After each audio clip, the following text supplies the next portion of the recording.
Are you wondering how you can contribute to Funniest Thing? Don't flip out. Go to patreon.com/funniest thing. Whoa!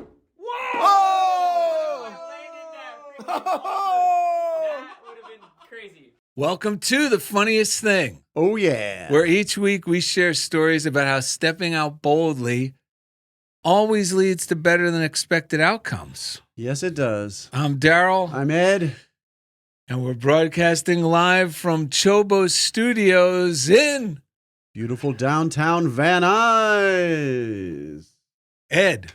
Yes, sir. Before you let everyone know the title of the show, I just want to read something here because about stepping out boldly.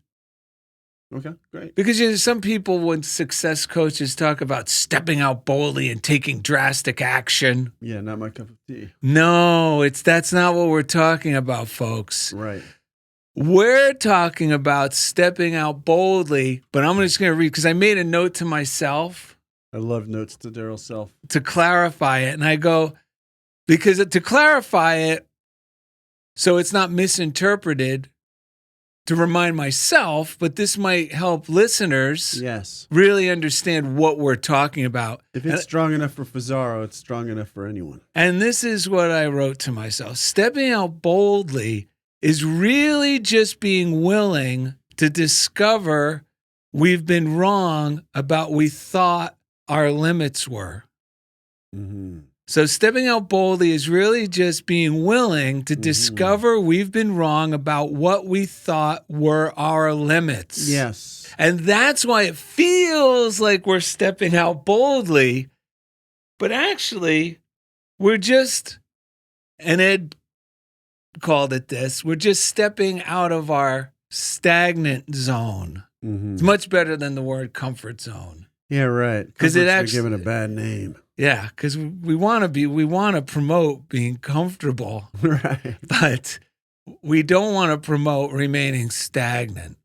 And that's why these things, these ideas seem so radical and exciting. Yeah. Because they're actually helping us to move out of the familiar, what we're familiar with, which can become very stagnant if we don't keep if we're not willing to continue to grow. Yeah, especially since a lot of the things that we're comfortable with were given to us by, or I would say, no, we're familiar with have been given to us possibly by family. And they might be an ill-fitting little suit that you're still trying to fit into. And it feels terrible. But the stepping out boldly moment is in the moment where something my mind is telling me is right. Feels terrible. I've listened to it a million times. It never ends well. It never gets me where I want to go. But there's an underlying fear that won't present itself, but it's almost like a life and death level of fear on the inside going, if you don't do this thing, you're going to die. Like something bad's going to happen. You're like, so like when I was saying when I was walking to my car yesterday to go to work, the fear was already kicking in. Better get there. Your co-workers is going to be out today. And it's like making up reasons why I need to be afraid and stressful. But the joy in me, because I've been tuning into it more, wanted to walk down the end of the road and get the free newspapers that I bring to my staff. Well, you mean the nudge to step out boldly? Yes. Was actually to take it easy. Well, I mean, yes. The stepping out boldly part was to listen to the joy. Yes. Exactly. And because it was just a very warm, joyful feeling. The sun was shining. I wanted to just enjoy that walk down to the end of my block. And I always get inspired ideas when I do that. And I had to let go of the fear, the principle, this imaginary principle in my brain that's judging me. Let go of all of that. And it wasn't that hard because I just I'm going to give this to myself. Like I've read enough of these readings. The best thing. So I did that. I walked down there. I got the newspapers. I really didn't even... Nothing, like I didn't get to school late or anything. I realized, wow, operating out of that other state of mind was so small and ill-fitting. And I was talking to my friend, this young man that I've been mentoring, and he calls me, and he said something that really stuck with me. It's like, it doesn't take any effort to keep thinking those small thoughts because they're ingrained, but they burn all of our energy. So Yes. there's no effort to stay on but all of our energy just gets burned out.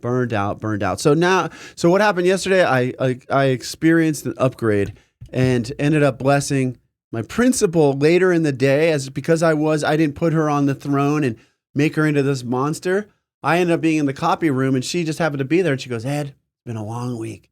I go, you know what? You're doing a great job, and I've been appreciating what you've been doing. So I was able to be the one that was loving toward her because I wasn't projecting onto her that she's up feeling that way because of me. Yes. I knew it wasn't because of me, and I felt love toward her. So many miracles happened. Two meetings that I had were kind of burning my brain out that I had scheduled for next week. The parents had to reschedule to a later date. Like everything, I ended up at Latte Larry's, that pop-up shop for the new Curb Your Enthusiasm episode. Everything went my way, but it all started with that decision. This is what Darrell was saying. The stepping out boldly was just to give myself permission to follow that little joyful nudge, to walk down the street, enjoy the sunshine for a minute, and get those newspapers instead of rushing and imagining that I'm in trouble already and there's something to be afraid of. Well, we always experience an upgrade when we step out boldly.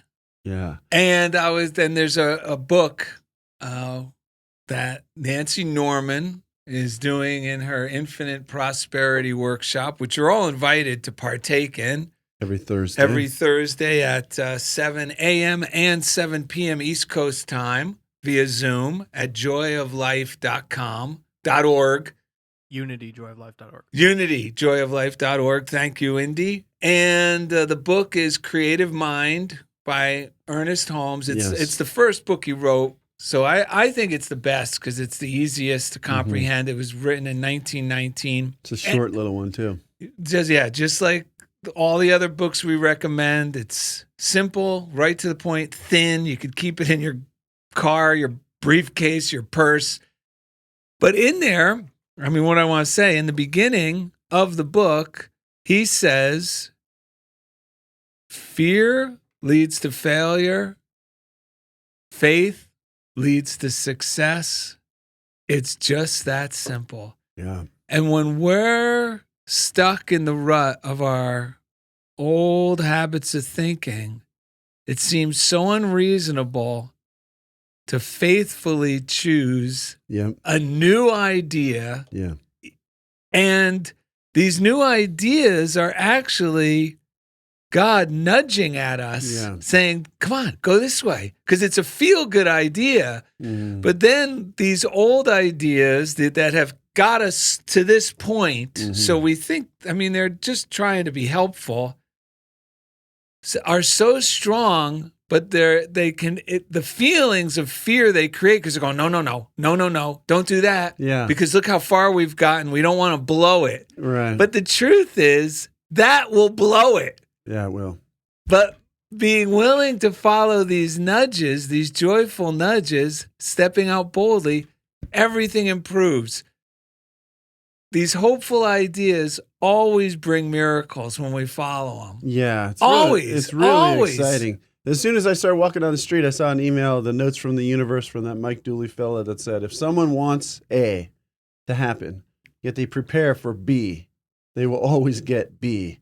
Prepare for A, the universe. It's just That's what Fonzie was always talking about. A. By walking down the road, I was preparing for A instead of B. So today's show is called Experience and Upgrade with Jeffrey J. Spikes. What you think upon grows. Whatever you allow to occupy your mind will magnify in your own life. Yes. This is the law of growth, and there is no avoiding it. Whatever is the subject of your thought, be it good or bad, the law works and the condition grows. And this is the other part we have to keep convincing, at least for me, convince myself that my mind and my imagination are really that powerful and that is really where it begins, taking time to shift my mind and shift my thinking. So if we desire to enjoy more of what we love and less of what we don't, the secret is to stop complaining and start thanking. Metaphysical teacher and friend of the show, guest Cathy Jean Norman, who's been on the show many times, has said, when you let go and are grateful, there's an orchestrating power of the universe that can bring you what you need when you need it. On this episode, Darrell and Ed encourage listeners and each other to go on a daily thank-athon. Do this and you'll quickly experience improvement in every area of your life. And during the second segment, U.S. Marine Corps vet Jeffrey J. Spikes gets us to switch from spanking to thanking with today's reading, Thank and Grow. That Marine stole my jacket. It looks good on him, man. It looks really, really good. I mean, It's my jacket now. Stepping out boldly is stepping into the awareness that love is really what is orchestrating the entire universe and orchestrating our affairs. But when we're in fear, we can't feel it. So it seems like it doesn't even exist. It seems unreal. So that's why we condition our mind to receive and recognize. Some people call it practicing the presence of God, recognizing the presence of love, because it's a feeling thing. And when I'm in fear, I can't feel it. So that's where faith comes in. If there's parts of me that are little parts that are like, I can't do that. What about if I don't do this? What's something bad's gonna happen? But it's amazing that there is this loving power that really wants to orchestrate everything on our behalf. And it doesn't make one lazy. It actually makes one inspired and energetic. By letting go of the nonsense on the fear list, some people think, well, if I don't do it, blah, blah, blah. Ugh. Actually, because a lot of the people that are committed to the fear list, their personal relationships suffer greatly with their kids, with their spouse, with the people they work with. So they're like trading off getting their list done for every other good thing in the universe. But there's no compromise. Darrell always says, no suffering required. There is no suffering required. That's a huge thing to come back to. If I'm suffering, it is self-generated, because in the reality, in the big plan that wants to happen through us, there is no suffering required.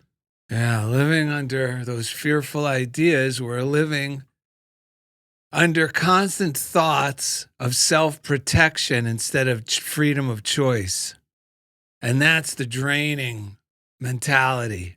Yeah. I always got to protect myself. It's horrible. And that's why we have to have some, like we talk about, a morning routine of meditation, inspired reading, affirmative prayer. You have to have some mode of putting in the effort to redirect our mind back into alignment with love, with God, with the truth of who we are.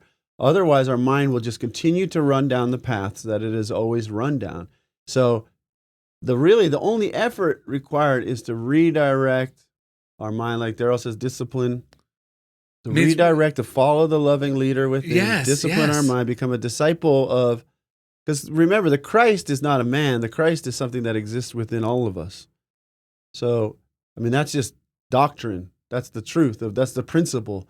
So disciplining our own mind that can go here and there and anywhere to follow and get in alignment with the loving leader, the Christ within. Because when it does, this is why I don't spend time trying to destroy the ego or believe in anyone who thinks there's an enemy and it's called the ego. It's just the ego needs to be redirected to be in alignment with the Christ within, with the life within, and then it will function properly.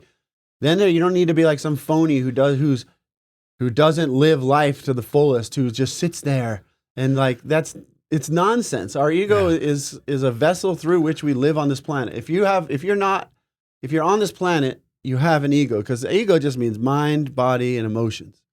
It's like the lens through which we exist on this planet. So we want to get that in tune with that inner Christ, with that inner eternal part of ourselves. And then people love us for our sense of humor, for our quirks, for the personality, for all of that stuff. When it follows the loving leader, it's not something to be feared. Well, the best definition I heard of Christ, because people... I love this, yeah. Because, what's Christ? What is that? What are they talking about? Yeah. Is by Ernest Holmes, and he said, Christ is simply the activity of God within me. I like, but you told me something even better recently. Yeah, what was it? I forgot. Remember about the cleaning of the... Oh, that's anointed. Right, but it went into the Christ, yeah. Yes, anointed and Christ. Anoint was originally... Because Christ meant the anointed one. Yes, the anointed one. which means the clean one, because anointing was the way you would, the gladiators would clean themselves with oil. With oil. And scrape the dirt off. Yes. So when you were anointed, you were now cleansed. Right. So when our consciousness is anointed and we clear out all the nonsense and Yes. see clearly, that's when we are the Christ, and that's when we bless others, and that's when we magnify and multiply our good, and all manner of amazing things occurs. By the way, good day to you, Indy, over here at Chobo. How are you doing? Hey guys, how you doing? Good. Loving the show so far. What do we got on the bulletin board today? Did you get it right? Funniest thing with love and power. Who's love and who's power? I'll let you guys pick. That's what I call these. Love and power.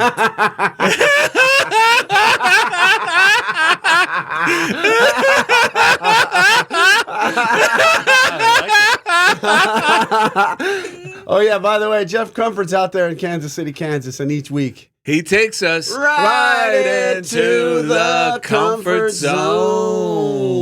Yeah. Oh, before you read, let's thank Miss Frankhauser. Oh, my goodness. And Thank you. Incredibly generous donation and Yes. a beautiful card just popping up with a happy howdy do. If you're not on YouTube, hop on. You can see the card I'm reading. Go to YouTube, Funniest Thing with Darrell and Ed, and you can see it. Or listen, if you're on YouTube, get the podcast apps and listen to the show.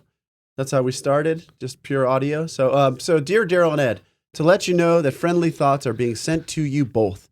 I have been listening to your show for years on Unity Radio. I'm so thankful for you both and your show, The Funniest Thing. Thank you for continuing to do the show on YouTube. I appreciate you both, and thank you for all the great Funniest Thing shows. With a hug, Eleanor Frankhauser. I don't know if is it Frank or Funk? Frank. No, there's no R in that beginning. I think it's Funkhauser. No, really? F-A-N-K, yeah. It is Funkhauser. So she said, Galen McDowell always said to tithe where you are spiritually fed. Apologies it took me so long to act on that advice. Better late than never. Thank you for feeding the world spiritually. While I'm at it, let me just say thank you to Maureen Swift. Oh, we got a package. Oh, yes. And there's one for Indy as well, so don't... And Stephen Tom Thorpe. Yes, Stephen Tom Thorpe. These are from Jerry's Cafe. That's fun. That's a cup of joy instead of a cup of Joe. We like that. It's end better than the hot cup of spite that they were serving at Latte Larry's yesterday when I went. So let's see what Maureen said. Oh yeah, I thought we gave Stephen his, but we have one for Stephen as well. Says, hello, Darrell and Ed and Indy and Stephen. Happy New Year. I hope the new year brings you all as much joy, love, laughter, inspiration that you bring to others. I want to share a cup of joy with you. It's a great place, Jerry's Cafe, providing employment for adults with developmental disabilities. Thank you for all you do to keep me on the right path in a comedic, authentic, kind way. God bless you all. Wishing you a season filled with warm moments and cherished memories. Enjoy this cup of joy. Love, Maureen Swift. Yes, we will be using these. Thank you. Yeah, thank you. And then also we got Lois Conklin, Dear Darrell and Ed. And these are personal, one-of-a-kind watercolors she does for us. They're really beautiful. On postcards. You can see them on YouTube. I pray that Darrell is well. I am. It worked. And you both are feeling fine. Communion with God through his word and prayer is as indispensable to me as the food I eat and the air I breathe. And it says from Talking to God by Andrew Murray, he lived from 1828 to 1917, published in 2017. Love to you all, Lois Conklin. The art was by Lois as well. Man, this stuff, isn't it amazing? Anyone who takes the time to sit in the silence, get to know themselves, really ask themselves, what is this God thing? What is life? They all come to the same conclusions and awarenesses and principles, no matter when it was written. It's really amazing. It's really amazing. Well, let me just read the inspiration for today's show. Yes. Now, we recommend a morning routine. By the way, let me tell everyone, Funniest Thing, P.O. Box 1312, Culver City, California, 90232. If you do want to reach out to us, that's a great way to do it. You can go to darrellanded.com as well. Yes. And like I was mentioning, morning routines. We recommend one of the books is Around the Year with Emmett Fox. I couldn't do this without a morning routine, period. Me neither. Period. So today, this reading, if you have the book, is from January 29th. It's called The Law of Growth. And it is simply, what you think upon grows. This is an Eastern maxim, and it sums up neatly the greatest and most fundamental of all the laws of mind. What you think upon grows. Whatever you allow to occupy your mind, you magnify in your own life. Whether the subject of your thought be good or bad, the law works and the condition grows. Any subject that you keep out of your mind tends to diminish in your life because what you do not use atrophies. That's good to remember. We don't have to dig into all these things we feel may have had a thought of remorse about. We don't need to keep reliving those. Right. Forgiveness simply means to give up. It's a pleasant interactivity that allows us to give up these negative emotions. And those thoughts will dissolve and dissipate and go away as long as we stay on the thoughts that benefit us. Right, because the true moment of forgiveness is when we actually start feeling joy again. Yes. And feeling love and excitement and enthusiasm. Go ahead. And what I'm going to read now is why we're saying success in life is easy, although you may go, no, it's not. It's easy if we remain grateful, like Cathy Norman said. You know, when you let go and are grateful, there's an orchestrating power of the universe that can bring you what you need when you need it. It's that simple. Yeah, and it's like playing a game and we were never taught the actual rules of the game or the principles. So we had a lot of experiences that told us that it was hard, or other people who were not taught the principles said it was hard. But that doesn't make but now that we're learning how to actually play what the game is and how to play it, it's not really hard. And the problem is when we start telling us it's hard, just like this says, what we think upon grows. We 100%. Get evidence in our experience that, okay. Yeah. The universe goes, okay. Yeah. Life is hard. Well, here we go. This is why we want to switch to gratitude. The more you think about your grievances or the injustice that you have suffered, the more such trials will you continue to receive. However, the more you think of the good fortune you have had, the more good fortune will come to you. This is the basic, fundamental, all-inclusive law of mind, and actually all psychological and metaphysical teaching is little more than commentary upon this. Mm-hmm. That means all these books we read, all the lessons Jesus taught are really commentary on this. Mm-hmm. What we think upon grows. And he has the quote from Philippians, chapter 4, verse 8. What you think upon grows. Finally, brethren, whatsoever things are true, whatsoever things are honest, whatsoever things are just, whatsoever things are pure, whatsoever things are lovely, whatsoever things are of good rapport, if there be any virtue, if there be any praise, think on these things. Yes. And, funniest thing, whenever we think about things, the universe always reflects it. Last week, we were so excited about the topic of our show. Do you remember the topic, Ed? It's sitting here, the royal treatment, yes. And at one point, unscripted, we just started talking about, Ed brought up the fact that we always have angels just waiting to work on our behalf. Right. And that they don't even know. We have to let them know what they're facing, because in their realm, it doesn't even exist. So they need our guidance. They need us to give the word, go to work. And as long as we're grumbling and complaining, they're sitting back in their little... Yeah, they're in their locker room, smoking cigarettes, going, this guy, when's he going to get some new thoughts in here and put us to work? Because we were doing the royal treatment, like it's this big royal hall, and we don't realize that we're the king at the front, and they're all sitting in the hall, and like you said, we had that same image. They're smoking cigarettes, leaning on their swords and whatever. Yeah, they're just like, how long? When's this guy going to give us some marching orders? So 2 days ago, I get the hunch, and Stephen Tom Thorpe also says, hey, you want to go eat? There's a chicken place we like to go to. Chicken Dicks? In Los Angeles. No. California Fresh. California Fresh. And it's near the Hammer Art Museum. And the Hammer Art Museum, folks, if you live in Los Angeles or you're visiting, it's always free, and there's free parking. So there you have it. It's a beautiful space. I highly recommend it. It's in Westwood near UCLA. Yeah, and they have a part of the museum is, the part of the collection that's always there. And then they have rotating exhibits. Yes.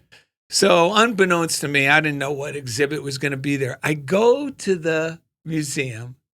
This is just 2 days ago. So this is just a few days after we talking about this image. We talked about that image.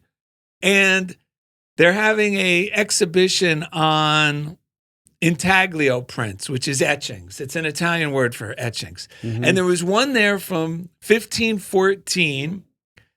And I'm looking at this thing, and I'm going, what the heck? I sent Indy a picture of it.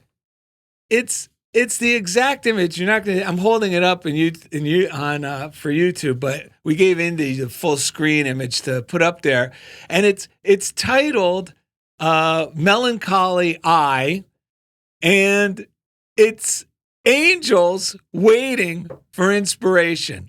And they're with their tools. They have artistic tools. His sword, the female's in the foreground, sword is on the ground, and they're just, it's called melancholy because they're just like going, oh well, we're waiting around for our positive marching orders. What are the chances? And that this idea, like you said, when we tune into these things, that the artist Albrecht Dürer, how do you say it? Dürer, Albrecht Dürer had this same image. It's incredible. The year 1514. That's incredible, man. That these angels are melancholy, waiting for us to give them their inspiration to go to work. It's incredible. And then they will help us do all these creative things. And we got to let ourselves know we're allowed to say, let it be easy. Yeah. Let it be easy. Because that is the big stumbling block. When we're procrastinating, it's only because when I'm procrastinating, I may not hear it out loud, but it's really because inwardly I'm saying, this is going to be difficult. Yeah. This has got to be perfect. Yeah. This is going to be difficult. This has got to be perfect. And I have been adamant about change. When I start feeling that way, I go, no, this is going to be easy. Yeah. And all the parts are going to come together. And wouldn't you know it, everything comes together easily when I tell myself, I'm going to let it be easy. Yeah. Everything. You experience it with paperwork, everything you do. I experience it with creative ideas. I also brought the two pictures because last week we talked about when I said, let it be easy. Yeah. Because I put the king back in the throne, and I got asked to do a couple sketches for logos. For restaurant grunions. Yeah, but what do you like calling Cookie. them? Cookie. Yes, Cookie. For Robert Cook's sports bar. And someone who saw the show goes, well, what were they? So Indy can put those on the screen. There was two. One is inspired by the surfer. Is his name Greg Knoll? Yeah. With the black and white shorts he wore. So that's why that fish has the black and white shorts while he's on the surfboard because he lived down there, I guess. And then the other one is just a grunion. Yeah. I like what you're describing because lately I've just been realizing I have to have confidence, which means with faith. With faith is what real confidence is. With faith. Like to this week when I had 2 meetings, it got to the point where I had to recommend my part in this old voice. When I was at Unity Village once, I heard, we were next to Charles and Myrtle's old office. We were in the archives, and I heard a voice, this loving voice that said, Ed, the only problem you've ever had is you've always had a voice in your head telling you that everything you do is wrong. And so a lot of times when I've been doing these meetings, when it comes to be my turn, all of a sudden my confidence would wane, and all of a sudden I'd feel like I'm going to get in trouble. I did the wrong thing. So this week, I just used some tricks, and I just said, no, I'm going to deliver exactly what I said, and I'm just going to do it with confidence, like I'm playing a song I love, and I'm just going to have fun. And I did, and every time I got the most wonderful reception. And so think about that. If you're struggling with things, try doing the same things, but with confidence. You might be doing it all right, but you've been doubting yourself, and so you're not getting the results. Then all that means is that with faith, that we live in a loving universe. Let's do the ponder. I want to say one last thing. Go ahead. I don't want to cut you off. One last thing. When I'm trying to coerce myself into believing that it can be easy, I always do it. If you don't believe me, you could come steal one of my little pads. Mm-hmm. You could tell it's mine because all my pads have my name on it, M-I-N-E. So because I'm always thanking in advance. I go, thank you for inspiring me today. Because I know I have to come up with the ideas for the story. Thank you for motivating me because I know I have trouble following through because I get scared. Yes. And thank you for making it easy. And what happens is, and it's going to happen to you, you're going to get a thought that seems so easy and so simple, you may think that's not the thought. That's right. But that actually is the answer to the prayer. Because when I did those drawings, as I did them, I go, these are perfect. No. They weren't hard enough for you to do. Right. So they can't be the right ones. You need to work harder. And I said, no. With God works with effortlessness and ease. And these are good enough to submit to Cookie. And if you're like me, get a journal and write thank you letters. Well, let's read once we get Jeff in here. Who cares? We'll do the breaths. How about that? And then we'll bring Jeff in. Okay, are we going to read this thing? How about we read it when we get Jeff in here? Well, it's just one sentence. Okay, let's hear it. This is a quickie from Ponder, because remember, this isn't difficult to do, folks. Well, let me say, get the journal, write the thank you. Thank God as your partner. Thank yourself for what happened and what you know is going to happen. That's what, for me, writing it, like Darrell just said, it's been changed. It's a game changer for me. Even during those meetings, one of the things that got me back on track was I wrote myself a thank you letter, and I said, dig in deep, Ed. Find the confidence right now, and it worked. All right, go ahead. God delivers the goods when we thank in advance. Yes. Jesus, every prayer he did, he thanked in advance. He was not showing off. He was teaching us how to do it. That's right. That's right. He wasn't going, look at this. I say thank you first. No, he's going, look, guys, this is what you do, and you're going to get a miracle. Yes. So here we go. This is why it's easy. The key here is if we want to experience an upgrade, there's two things.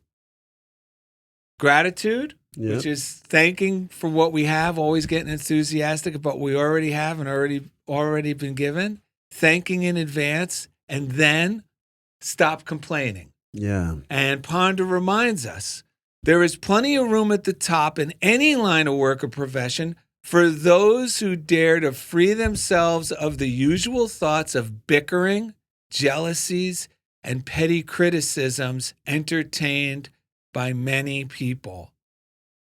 It's that simple. Well, since you said gratitude and we've thrown time out the window, Time's out. Rating. Wait, you're the one who just taught us his experience this week. That's right. That's what I said. Going with joy. I'm doing it right now. Time keeps on ticking. Which is funny because that's going to lead right to our breath. Into the future. Mary Kupferle in God Will See You Through. If you don't have God Will See You Through by Mary Kupferle, get your hands on it, please. There's a chapter. We came up with the show. I opened up the book. Thank you, God. No, I opened up to another page. Then I meditated and just said thank you in advance. And then I came back to my senses, opened my eyes, and opened to this page, which is thank you, God, thank you, God. And it says, what is your need right now? Is it for healing, supply, guidance, peace? The words thank you, God, spoken and affirmed silently and aloud, will charge your being with new assurance, peace, and the awareness that good is happening to you at this time and in this present circumstance. As you repeat, thank you, God, you will have a new feeling of oneness with the Father and a new confidence that you can meet, face, and overcome victoriously whatever needs to be met, faced, and overcome. Yes. Thankfulness is a builder and a strengthener. Thankfulness is a healer, a multiplier of the good and a dissolver of the negative. Thankfulness is a lifter and a life giver. Thankfulness is a fortifier and a comforter. Thankfulness is an attracting power for blessings, a lightener of any load or burden, an ingredient of spirit that produces miracles in the life of anyone in any situation. I once heard Darrell say, thankfulness is the cheapest toupee you can buy. Thankful is the best youther you could buy. It makes you younger. The same day that I gave thanks, instead of running to school scared, I just realized one of the ladies, who's like notorious parent for like scaring people, came to me and was like, Ed, do you think those emails I write are too harsh? And I said, oh, you're doing fine. I know you just care for the kids. And I was reassuring someone who in the past, if I was in the wrong state of mind, might have intimidated me. Yes. All these people were coming to me for love because I shifted out of that victim mentality. And you know what happened? Let's just breathe. Come on. We're going to do our 3 breaths. But you reminded me of California's state motto about being youthful. What is it? At 30, our women will have more plastic in them than your Honda.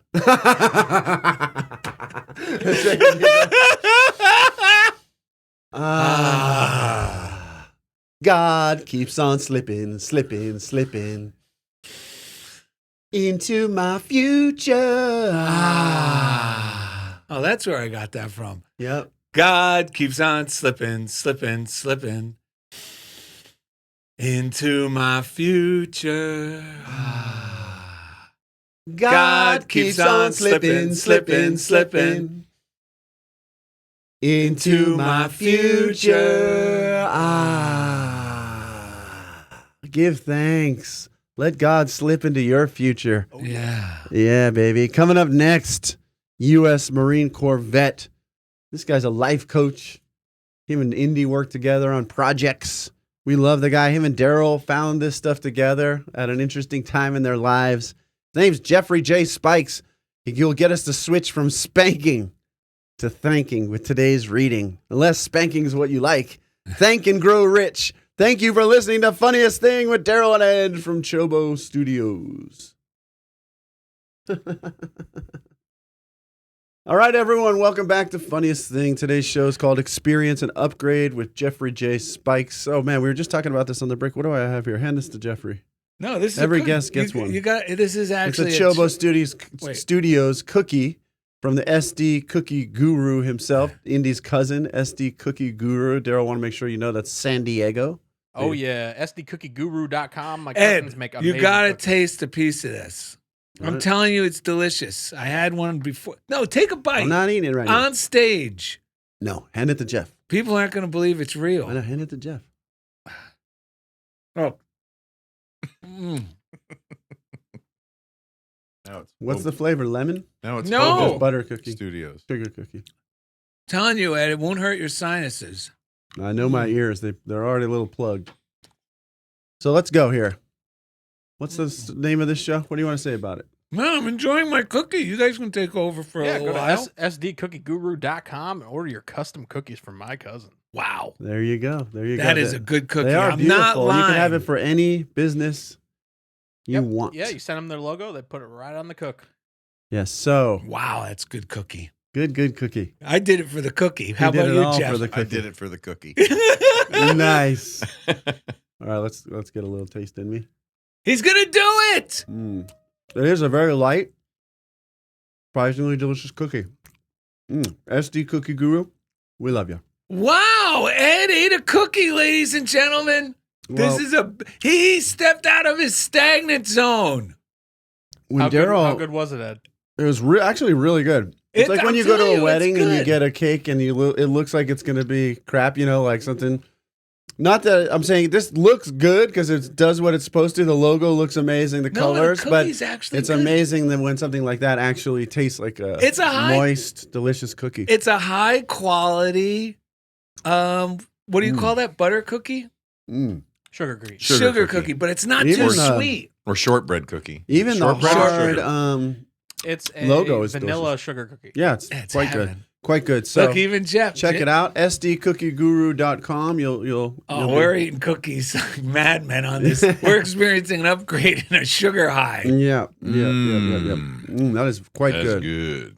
That's quite good. Jeff's already ready to read. You want to just read that to kick it off? That is good. That's a good cookie. Wait, Now I really did it for the cookie. We did this without any expectations, but that better get us at least another batch of cookies. Another batch of cookies from your some cousin. funniest thing cookies. We'll see what we can do. Some funniest thing cookies. That'd be amazing with the yes man on there. Are we still doing a show today? Yeah, Jeff's gonna read. Okay, so I'll read the daily word. Yeah, that ought to do. So that's not the daily word. Oh, it's not. What is it? It's a just another reading. Yeah, I love it. An anonymous reading. Yeah, I love being with you guys and doing readings. So thank you. Ah, we love when you're here. So here we go. Today, I sow only good, and I reap a good harvest. For this understanding, I give thanks. There's something about sowing and reaping that those of us who are not farmers do not always remember. You must sow before you can reap. Too many people are trying to get something for nothing. The time will come when they will learn that they must sow first and then they can reap. It's only when the sower sows that the seed can come up. Only when the first step is taken can the journey begin and the goal be reached. We sow with every thought we think. But too many of us haven't been thinking. We permit ourselves to be pushed to and fro with the tide, getting nowhere in particular. We can't sow yesterday nor harvest tomorrow. Now is the acceptable time. We have the opportunity today based upon what we sowed in the now of yesterdays.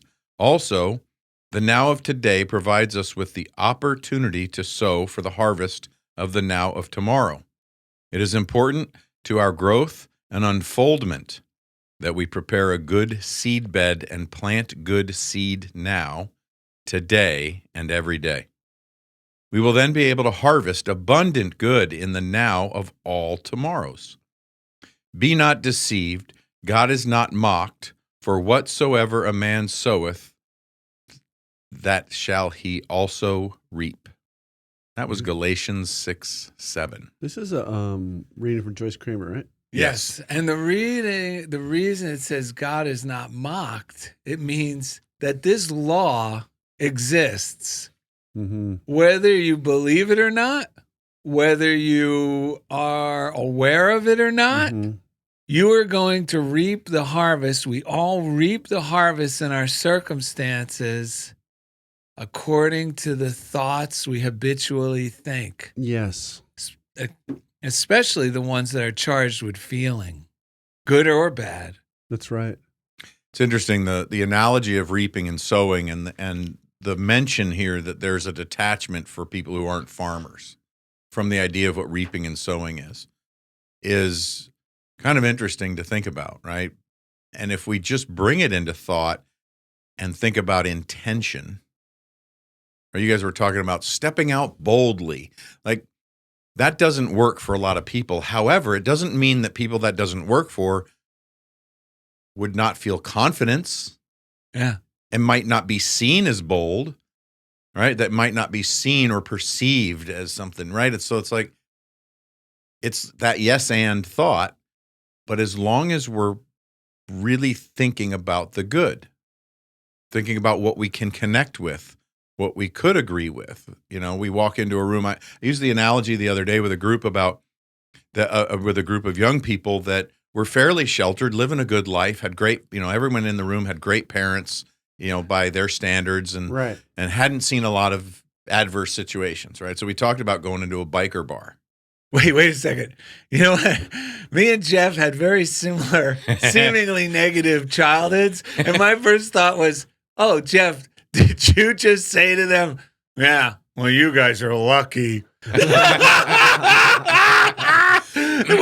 the self-pity rise to the surface? I'm only kidding, folks, but that's one of my... That's one of my bad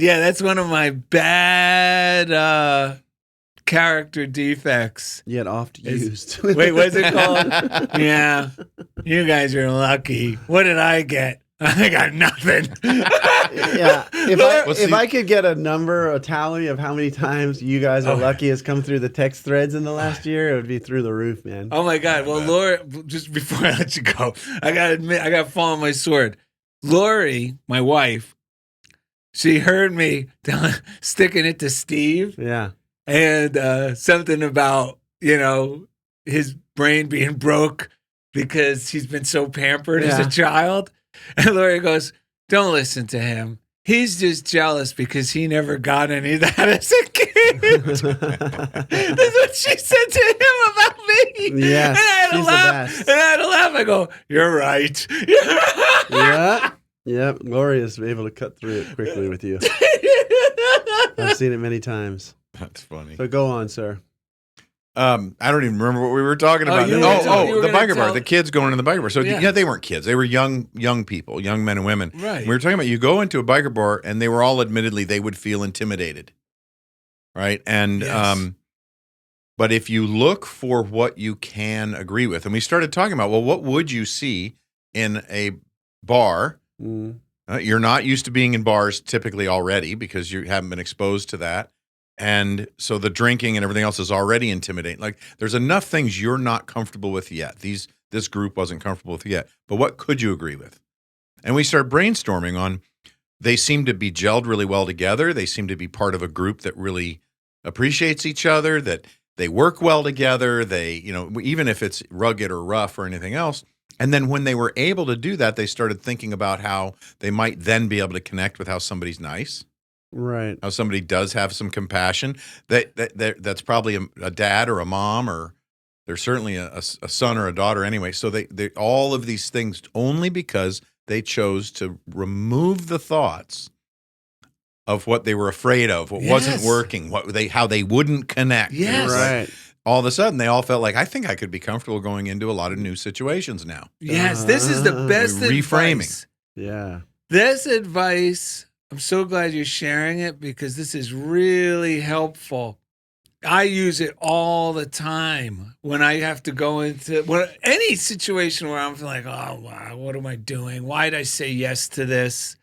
Because I start seeing all the differences and I start stacking them up against me and thinking I need to overcome. And I got to switch to, instead of saying, what can I agree with? In my mind, it's the same thing. Mm-hmm. I'll go, okay, like, what are the similarities here? Like, you know what I mean? I go, like, what here do I have in common?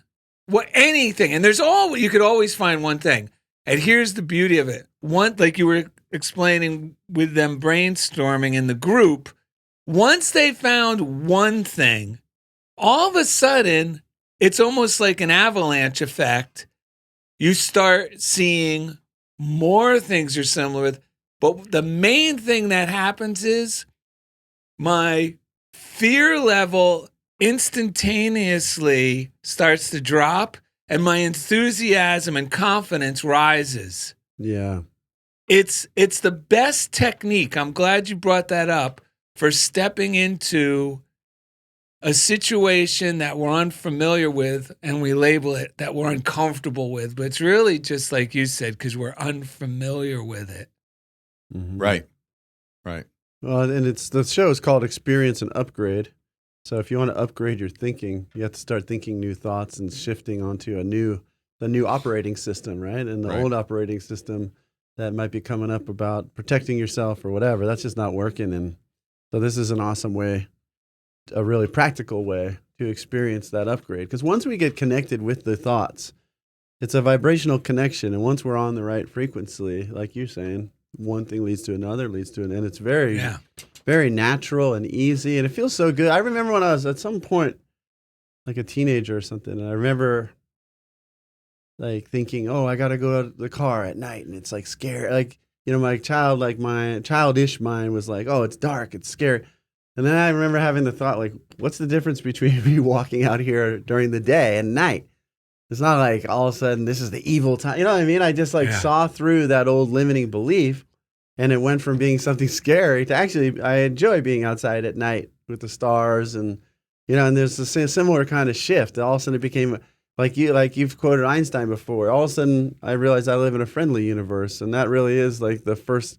That inherent question, is this a friendly environment or is this something I have to protect myself against, But we're not often taught we can change environments by the way we perceive them into friendly environments and then have that friendly experience That's a great one, man. I love that. Yeah, and it has to do with working on your thinking on the level of thought. I mean, and that is the thing that if we're gonna live this way, as I every day I decide to live this way in another way, in a new way, I have to really ask myself: do I really believe this? That if I change my thinking, I'm gonna have a totally different experience? Yes. Because when I'm in fear, that's a really hard thing sometimes for it to get the fear to accept, but I don't so much try to get the fear to accept that I love the part of me that's afraid. And through that loving, I start to access a whole different part of myself that's not afraid. And then, yeah, because I mean, I wanted to share this earlier, last thing. Reverend Ike, because we all have that, I reckon every one of you has something that feels like this insurmountable thing that comes up sometimes. It's like the rock, this boulder, whatever you want to call it. And it's like we have different ones at different times in our lives. Or your Achilles heel, if you will. And but I think it's correct me if I'm wrong, but Reverend Ike talks about praising it, blessing it. Don't fight it. Yeah. Bless it, get to know it. Like, stop being afraid of it. Accept that it's there. Like, because part of the issue is that I've been afraid of it, and I've had this like push and pull. Either I'm running from it, or I'm attacking it, or I'm telling other people, I'm done with that now. But if we bring peace to it and love to it and praise it, it will no longer have control over us. Then we can just go right around it. Well, and it'll dissolve. It'll no longer even be there. Mm-hmm. And we'll wonder, why was I sitting in front of this little rock all this time when I could have either stepped over it, walked around it, whatever. The molehill becomes a molehill again. In life, it just moves on. It's amazing but it's a shift in perspective, in perception, more than anything else. Well, and this, not just these, what we're sharing doesn't just make us feel confident to face things. Exactly. It changes the things we're about to face. Right. This was before the word diversity really took off, which I think is the worst word. It is the stumbling block that gets in the way of unity, because it's like all the things, it's taking the world's method of cause and effect and using the left side of the brain's reasoning power. Well, if we do A and B and we talk about diversity, then everyone will love each other. But you got to get all the way back to the cause, and the cause has got to begin with love at the center. How can I get to love at the center? And the shortcut to love at the center is look for the similarities. Because as soon as you find a similarity, the circumstances change. And I, in a big way, like I was going to say, before this word took off, I just moved to Los Angeles. Within a year or two, Lori and I were thinking about moving back to New York City. Because we're like, this is okay, but it's not really what we envisioned. And during that time, I happened to talk with like an acquaintance outside the studio I was working at. And I just said, yeah, we're thinking about moving back. And she said, well, what would you do? And I said, well, I could do talks at the schools in New York City. And I get paid as an artist to do that, doing workshops in the public schools. She goes, oh, wow, would you do that here? Well, now the cat's out of the bag. I can't go now. No, I wouldn't do that here. So I said, yeah, I'd do that here. And I give her my card. She goes, oh, you're Italian. I said, yeah, I'm Italian.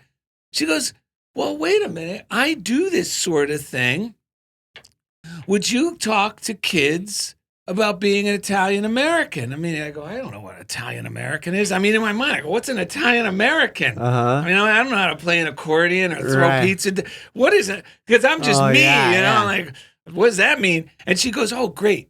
Because I do this, you could talk to the kids in Watts. And the only thing I knew about Watts at that time was like those awful movies like Colors. And, I'm like, wait a minute, Watts? So I'm seeing this horrible like gangster movie in my mind. Right. Along with, you could talk to them because they're African American and you're Italian American.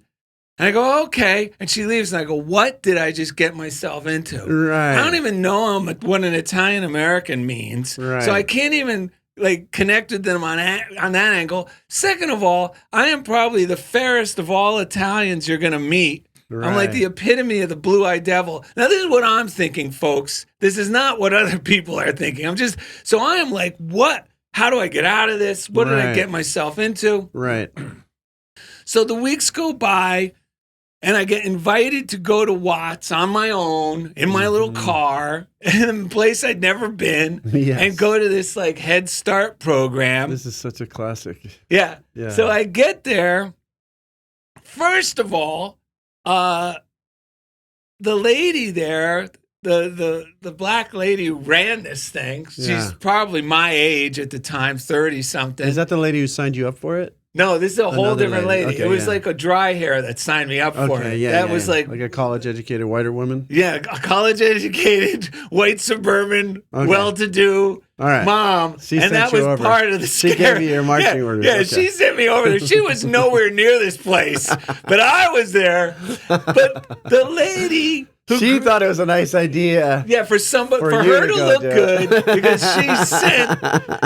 she sent me behind enemy lines. That's what she's thinking. So I did my good deed. So yeah, a lot of things are going through my head. Trust me. But here's the thing: I get there, I just show up. First thing that changes the game changer is the lady running the program is like my age. And she has a British accent. So this African-American woman, my age, attractive, is speaking with a British accent. Definitely more proper English than your New Jersey English. Way better. Mm-hmm. So, and I'm like, wow, I'm enamored because, you just throw an English-British accent on anything and Americans go, wow, Mary Poppins. Yeah, everything's better with a British accent if you live in America. Right. So, that's number one. And now she's taking me on tour. And she's taking me on a tour. And because all the kids heard about me coming, it was a real tearjerker that for me, all their teachers had them do all these things about being Italian. Wow. They made things with pasta. And they go, ooh, they couldn't wait to meet me. I'm like a celebrity. I'm like Mario Lanza, Yes. And they're talking to me about it. I'm so blown away. The whole thing's changed, That's awesome. And I'm thinking about the show I'm going to present to them because I had to still do this big performance. And I go, you know what? I know something we all have in common, grandmas. So I made the star of this show, like in my storytelling, the grandma, and they would describe their grandma.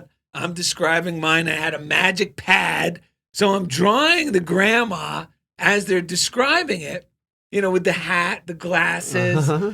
And, all these kids have this, their grandmas dressed like everyone's grandmas, Yeah, right. So they're so high about that. And at the end, and the magic words for the pad throughout this whole talk that I gave was ay, ay, ay. It's the so all these cute little kids are going ay, ay, ay. And all of a sudden, grandma comes through the pad. And it was Lori dressed up in the outfit, looked just like the drawing. Wow. And these kids, you can't get, what I'm trying to say is, you gotta find, I'm so glad you brought this up, Jeff, because if you want to get out of your stagnant zone and move into a new arena, experience an upgrade. And if it's with a thing that seems intimidating to you at that time, if you find the one little similarity, or just the one little thing that you find you appreciate, it doesn't even have to be a similarity. Yeah, it could be something you appreciate. Soon as that clicks in your brain, it's like you change the channel on the experience. That's right. The whole experience went from intimidating, scary, a nightmare, resentment at the lady who sent me to the battle zone.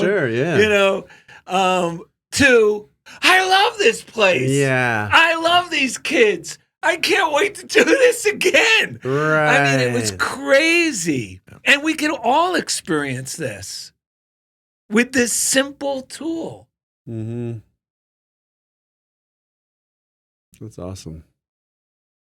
I can hear people's minds because you've mentioned this word diversity before, and I know you, and I think so. People might be going, "Oh, diversity!" You're like, how dare he say?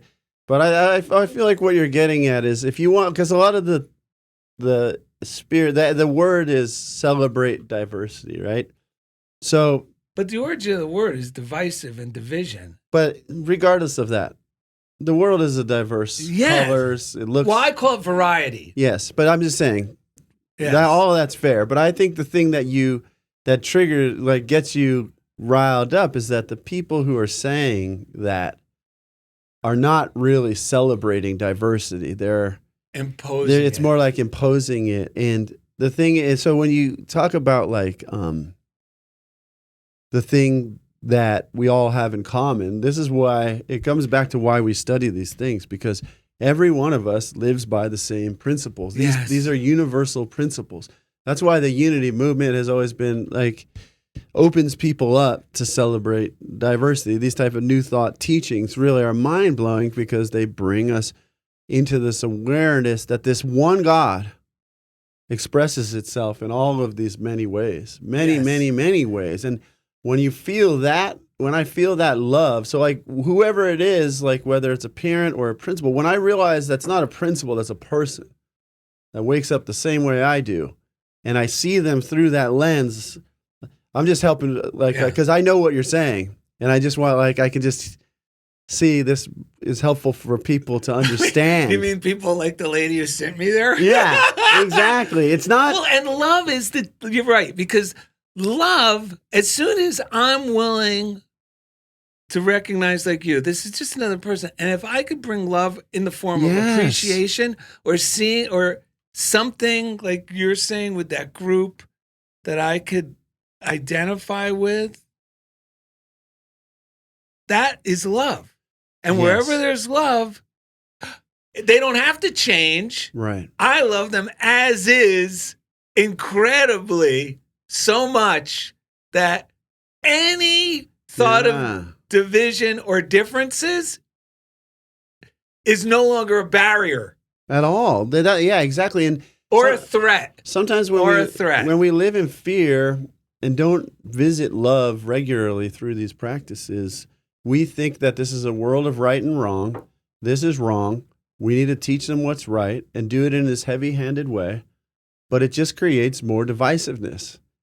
So sometimes the words start getting in the way of the actual accomplishment of what we're trying to get at. That's why, like, these people who changed countries and worlds, like Gandhi and Martin Luther King Jr., all of them were coming from like spiritual traditions. Martin Luther King Jr. was a minister, man. These people, they recognized the inherent oneness and they used the law of non-resistance. Yes, so did Gandhi. They all used the law of non-resistance. Like, they were very... And of course, of character. And people say, "Oh, but Martin Luther King wrote these letters where he's angry." Of course, he was angry. He was a human being. Darrell and Ed get angry when you're not around. But the practice that changed things was the law of non-resistance. He used it boldly and courageously, but he was still using the law of non-resistance and looking at everyone through the lens of love, and these principles, these spiritual principles. These are the things that make the world go round. What do you think, Jeff?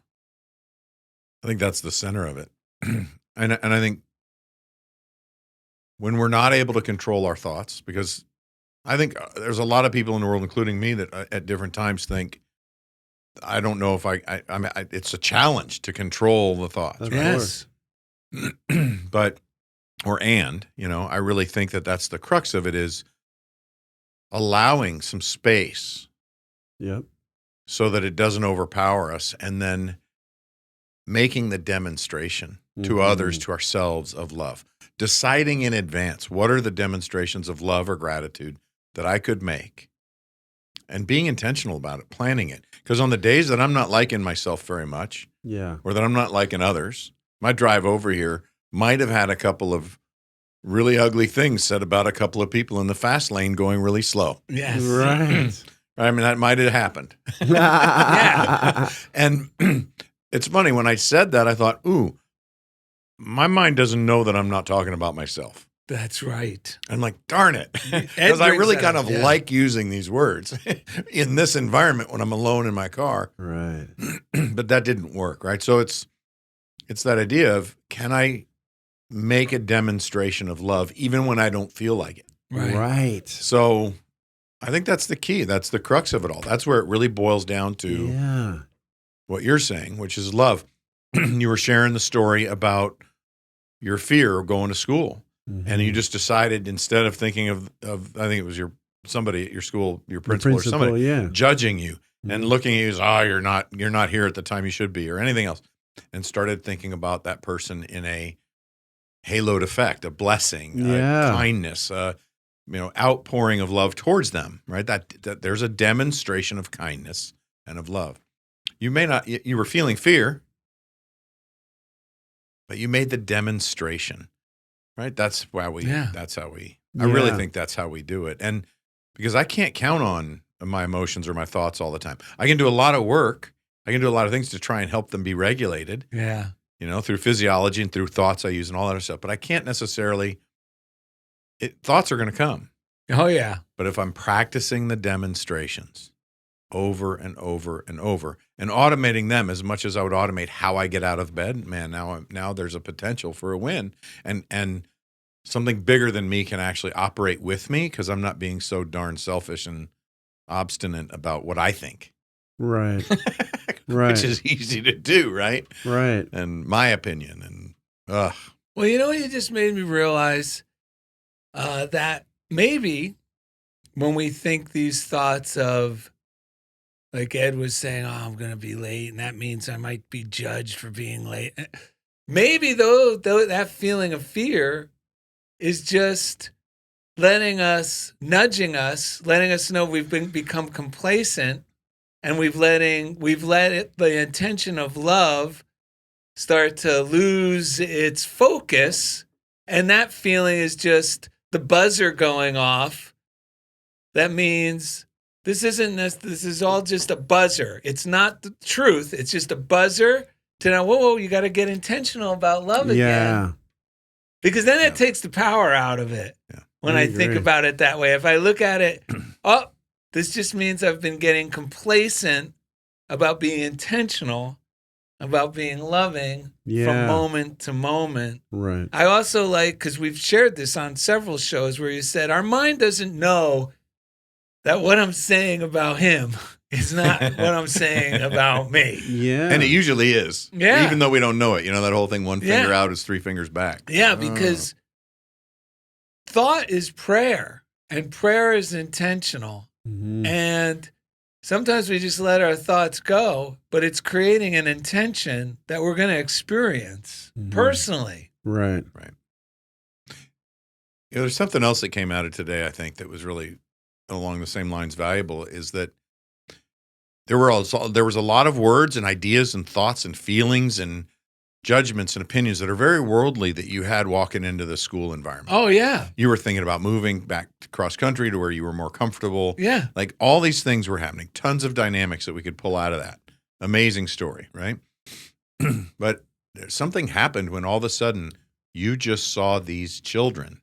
Yeah. As children, as kids. Yes. Loving beings. Like me. Moldable minds, right? And they're all in their time of learning. Yeah.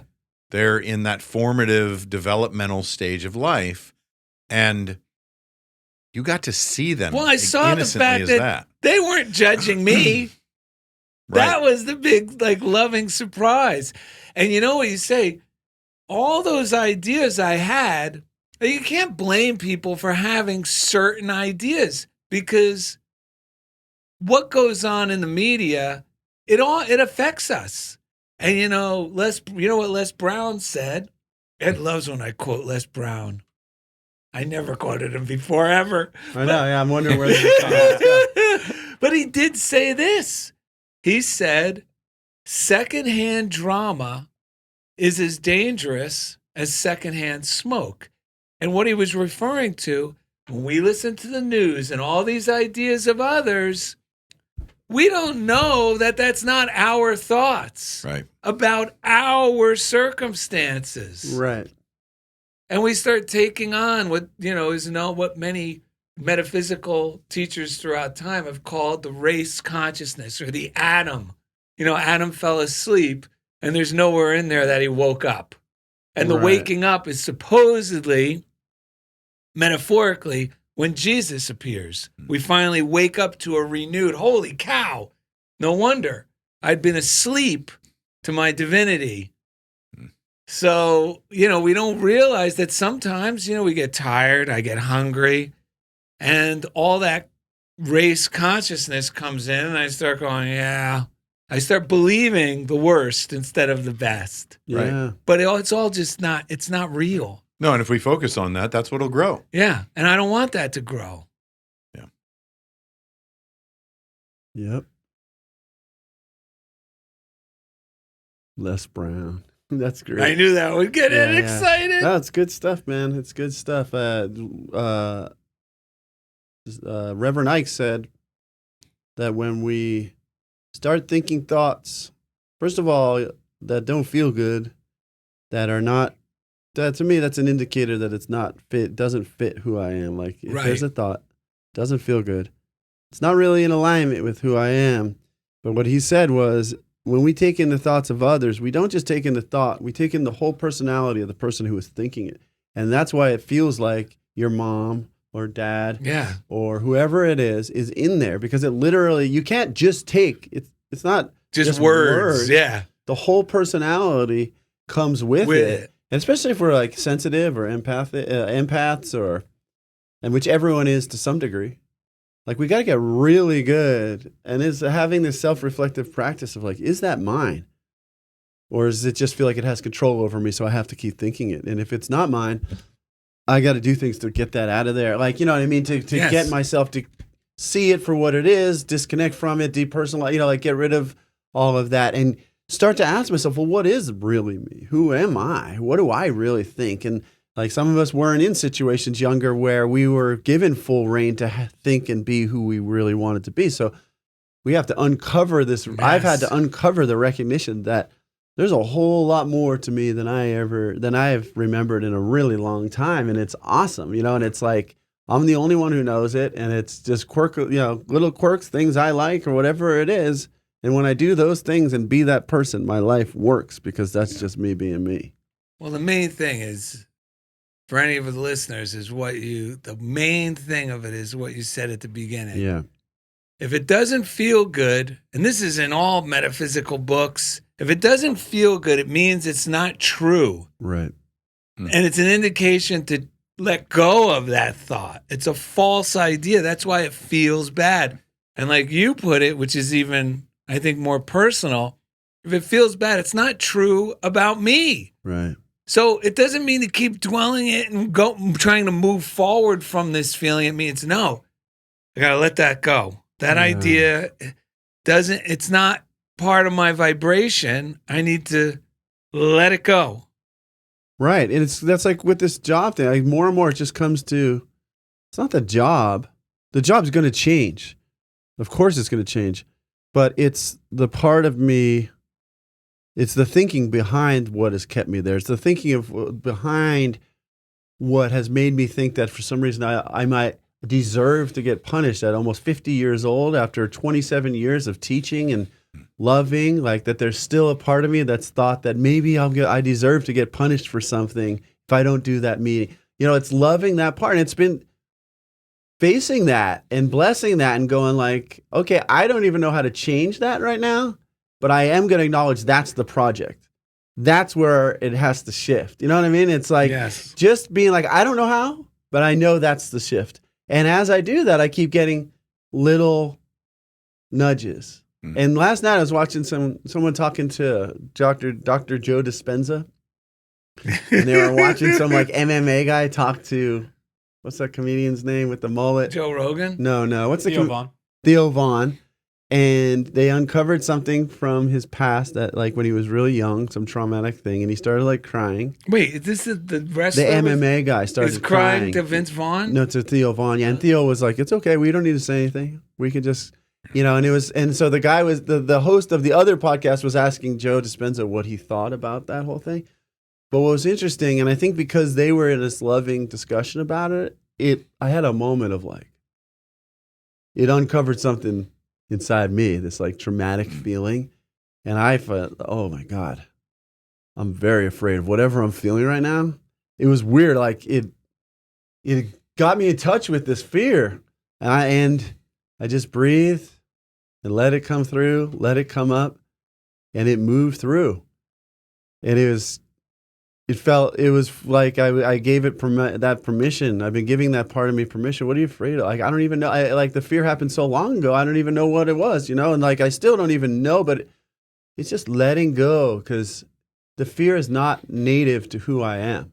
The fear was picked up and stored somewhere, and just letting all that stuff go and it's so nice to come back to myself. And the reason the thoughts feel bad also, they're not true. But what happens is those thoughts that aren't true, aren't in alignment with who I am, block the flow of life through my being. I'm here to be creative and enthusiastic and fun and loving and enjoying my time on this planet. And those thoughts are blocking the flow of that. And that just feels bad. That's why worry, Darrell recently told us, comes from to choke. To choke. It's choking. This the love, origin. This life force needs to flow through us. And if we don't let it flow through us, at some point we're going to leave we get blockages. And if we don't let it go, we're going to leave and go back to our native state, which is joy and bliss and love and wholeness. But we can learn to express more and more of that while we're here, experience greater prosperity, experience greater joy, experience the same love and enthusiasm I had when I was a little kid. But now do it on just like a larger scale, and that now I don't have to wait for mom to drive me where I want to go. I can drive myself there. I can do the project I want to do. I can, You know what I'm saying? It's awesome. And we can all have that, and we can all live that way. Well, there was a very touching song. In 1986, I was in Sydney, Australia, and I went to a musical. Okay. And it was so incredibly touching. It goes like, who am I? And it was the play was Les Mis. And the song, oh my God, it made me go, this is me. I want to be as free as Jean Valjean, who's the lead character in this story. Yeah. And in the song, Who Am I? He sings, who am I? Can I conceal myself forevermore? Pretend I'm not the man I was before? And must my name until I die be no more than an alibi? Must I lie? How can I ever face my fellow men? How can I ever face myself again? My soul belongs to God, I know. I made that bargain long ago. He gave me hope when hope was gone. He gave me strength to journey on. Who am I? Who am I? I am Jean Valjean. Yeah. Nice. That's awesome. Isn't that awesome? That's Don't awesome. you want to be Jeffrey J. Spikes? That's it. Yes. That's it. That's it. That's it. That's it right there. Yeah. Yeah. During the show where you weren't here, I called Silent Unity to get ready, and she gave me the affirmation, I am a success. I am successful. And I told her on the air, or I think that was that show, and I realized everyone in this room can be the most successful person in the room, because the only thing we're here to do is be ourselves. So we want to each be the most successful person in the room, right? Because there's no one else who can be successfully me, or successfully Indy, or successfully Jeffrey J. Spikes, or Darrell Fazaro. Yes, be the one who changes the luck of everyone when you walk into the room. Yes. Yes. Yeah, where did we hear that? That was a good one. We heard that from Nancy Norman. Nancy Norman. We love Nancy Norman. Jeffrey J. Spikes, before we wrap up the show, where can people reach out to follow you, connect with you? I know you mentor people, do all sorts of things. Yeah, so Jeff Spikes, I have a podcast called The Point, and it's The Point with Jeff Spikes. It's a great podcast. That's probably the best place to find me. Okay, The Point with Jeff Spikes. Yeah, and it's me talking about ideas and thoughts of how I'm executing in the world, helping drive change, helping others drive change in their life. Great. And that's probably the best place. Okay, cool. Can they work with you, or is it just the listening to the podcast Yes. at this point? Yes. So I'm available. There's links in there to Okay, book good. appointments and make Yeah. time. I also do speaking tours and facilitate workshops and Great, man. other things. So, and all that information links in there, and Okay. you can just link in and get more information Oh, fabulous. and leave me messages and DM me. I'm pretty easy to find these days. Yeah, that's awesome, man. Thank Man, you for asking. thanks for coming, man. It's a pleasure. I met Jeff Spikes in 1986. Yeah, what month did you go to It was, Australia? actually, it was 1988. I was No, in it was Australia. Oh, okay. yeah. 1986, we met. It was 2 years later. Yeah, 1986, we were at a military rehabilitation center, and we're still here today because we were learning all about love as the key ingredient to transform our lives and circumstances. That's right. That's right. Yeah. And that when we have loving thoughts in our minds, it doesn't just make us feel better. It transforms our circumstances, but it also changes the way people perceive us. 100%. Well, and you know what happens when you put a Marine and a Coast Guard that are in crisis in a room together, right? I What? forgot. Love. Love. Yeah. Everyone can run with that wherever they want to. yeah. Love. We've been in love ever since. We've been in love ever since. brotherly love. That's That's right. awesome. Man, I want to say practice this stuff. Like whatever, add one more thing to your life this week. Write yourself and God thank you notes in advance for everything you desire. Because for each one of us, I guarantee you, there's a million miracles that I could mention and stories I could go into that we don't have time to even go into. Even just today, my whole day turned into miracle after miracle after miracle. So practice the stuff. Let us know. Email us at darrellanded@gmail.com or go to darrellanded.com and you can send us a message there. And share your funniest things with us. Yeah, The comment on the miracles that YouTube. happen.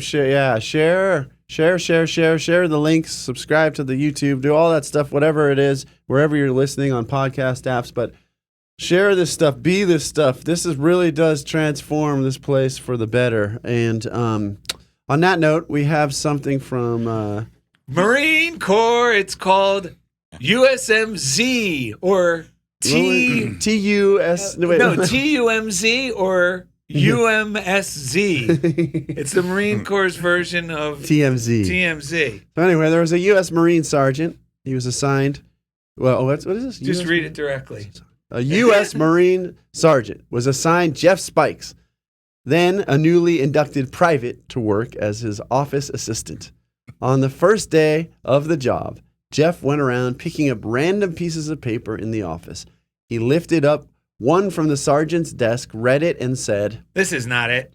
He took a sheet out of the wastebasket and declared. This is not it. Then he opened the filing cabinet, produced a document, reviewed it, and announced, This is not it. This went on all morning. Finally, the sergeant decided that Jeff did not have his burritos rolled very tightly and sent him to the Army psychologist who studied Jeff's behavior. Finally, he told Jeff, I agree with the sergeant. I don't believe you are fit for duty. With that, the psychologist signed a paper, handed it to Jeff, and told him, This is your discharge order. Jeff read the paper and exclaimed, This is it. I always wondered how he got out of the military, out of the Marines, ladies and gentlemen. That's funny. Oh, my God. Yeah, he's been on a magical mystery tour ever since. Who's Right. the little dog you're petting? Who's the little dog I'm That's petting, Luna. Jeff? We have a dog in the studio. Yeah, I brought Luna with me. We're traveling buddies. So Yeah, she is so sweet. She knows to come and hang out with me, keep me feeling good. So thank you, Luna.